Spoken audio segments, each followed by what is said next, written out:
नाकामी के अंधेरे में था, पहचान बना दिया। गमों के अंधेरे से मुझे अनजान बना दिया।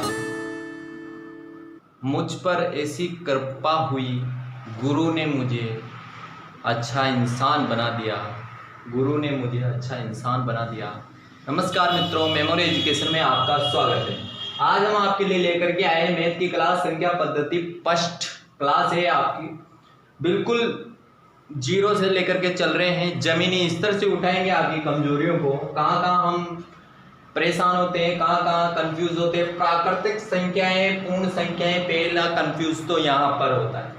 जिनको पता है अच्छी बात है। पहला कंफ्यूज तो यहाँ होता है, इनको नेचुरल नंबर भी बोलते हैं, पूर्ण संख्याओं को होल नंबर भी बोलते हैं। तो देखो एकदम फैक्ट बताऊंगा, देखना। प्राकृत संख्याएं किसे कहते हैं, नेचुरल नंबर किसे कहते हैं, जिनसे हम प्रकृति की अगर कोई वस्तुएं गिन सके, जैसे कि 1, 2, 3 और भी बहुत कुछ, तो उनको प्राकृत संख्याएं कहते हैं। या यूं कह दें कि जो प्रकृति से हमें मिली हैं, जो प्रकृति से हमें मिली हैं, उन्हें प्राकृत संख्याएं कहते हैं। अर्थात वे संख्याएं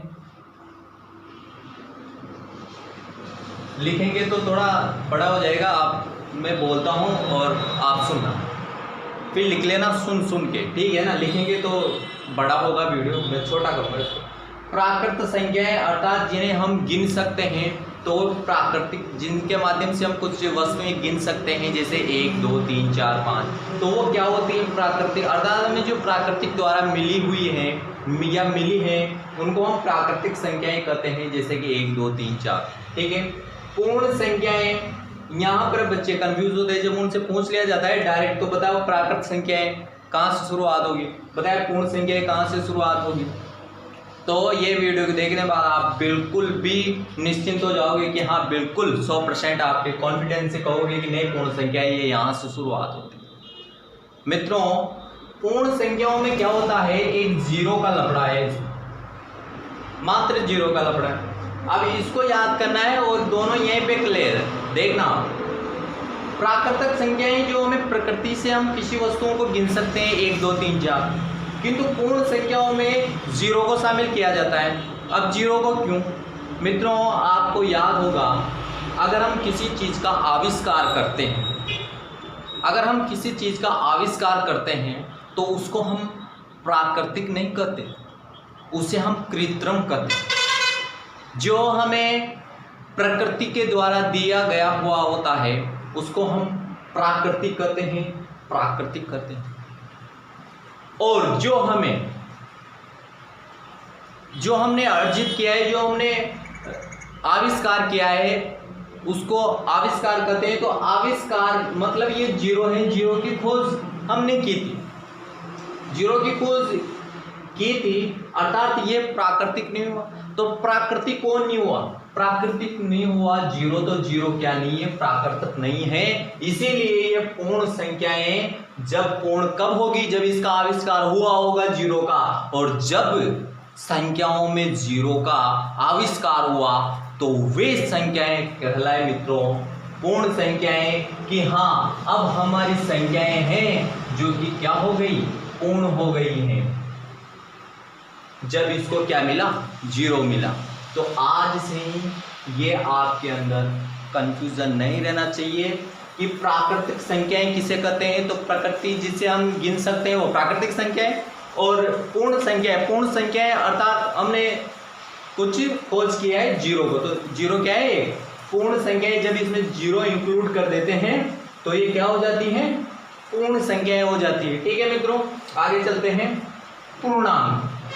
पूर्णांक संख्याएं किन्हें कहते हैं, देखो जब भी ऋणात्मक संख्याओं को व धनात्मक संख्याओं को, ऋणात्मक संख्याओं को व धनात्मक संख्याओं को हम लिख दें, अर्थात तो वो क्या होती हैं, पूर्ण संख्याएं होती हैं, उनको पूर्णांक कहते हैं। देखो जैसे कि मैं लिख दूं -3, -2, -1, 0, 1, 2, 3, ... तो ये क्या है, पूर्णांक संख्याएं हैं जिनमें प्राकृतिक प्लस पूर्ण संख्याएं ये दोनों क्या हो जाती हैं, मिल जाती हैं, तो उनमें पूर्णांक संख्याएं कहते हैं। ये माइनस से अनंत तक जा सकती है, ये इधर प्लस से अनंत तक जा सकती है, तो ये होती है पूर्णांक संख्याएं। सम संख्याएं किसे कहते हैं, इवन नंबर किसे कहते हैं, तो ये तो पता ही है। सम संख्याएं कौन कौन सी होती है, जिनमें 2 का भाग चला जाए वो सम संख्याएं हैं। तो 2, 4, 6, 8, 10, तो ये सम संख्याएं हैं। विषम संख्याएं आप जानते हो, ये 3, 5, 7, 9, ये विषम संख्याएं होती हैं। जिनमें 2 का भाग नहीं जाए वो विषम संख्याएं, जिनमें 2 का भाग चला जाए वो सम संख्या है। 2 का भाग जा रहा है, 2 का भाग जा रहा है, 2 का भाग जा रहा है, जा रहा है। विषम संख्याएं जिनमें 2 का भाग नहीं जाएगा, नहीं जाएगा, ठीक है। भाज्य संख्याएं, तो भाज्य संख्याएं किसे कहते हैं, जिनमें 2 से अधिक गुणनखंड हो। जैसे कि 4 है तो 4 के 2 से अधिक गुणनखंड होंगे, बिल्कुल होंगे। एक तो 2 हो जाएगा, एक 1 हो जाएगा, एक स्वयं 4 भी हो जाएगा। तो 2 से अधिक गुणनखंड जिनके होते हैं वो भाज्य संख्याएं होती हैं। और अभाज्य संख्याएं जिनका गुणनखंड है वो या तो 1 हो या फिर वो स्वयं हो, या फिर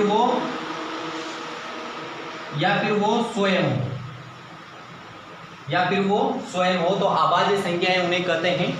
अभाज्य संख्याएं जिनका गुणनखंड 1 या स्वयं हो, जैसे उदाहरण 3 ले लीजिए, 1 ही होगा इसका, और या ये स्वयं होगी, तो 1 या स्वयं, ये 3, इसके अलावा और कोई भी गुणनखंड नहीं हो सकता है। जैसे कि 5, 1 और 5, तो ये भी क्या है, अभाज्य है। 9 का किसका हो रहा है, 3 से भी हो रहा है, 9 से भी हो रहा है, 1 से भी हो रहा है, तो ये तो है नहीं, 9 तो आएगी नहीं इसमें। बस यहाँ पे कंफ्यूज मत हो जाना, 9 को भी ले लो।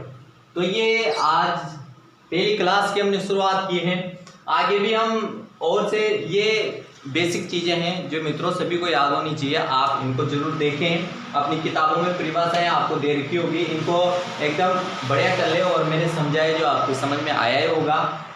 तो यहीं तक रखते हैं आज की क्लास, और आप इसको लाइक कीजिए, अपने मित्रों को शेयर कीजिए, ताकि हम आगे की क्लास लेकर के आए, ठीक है।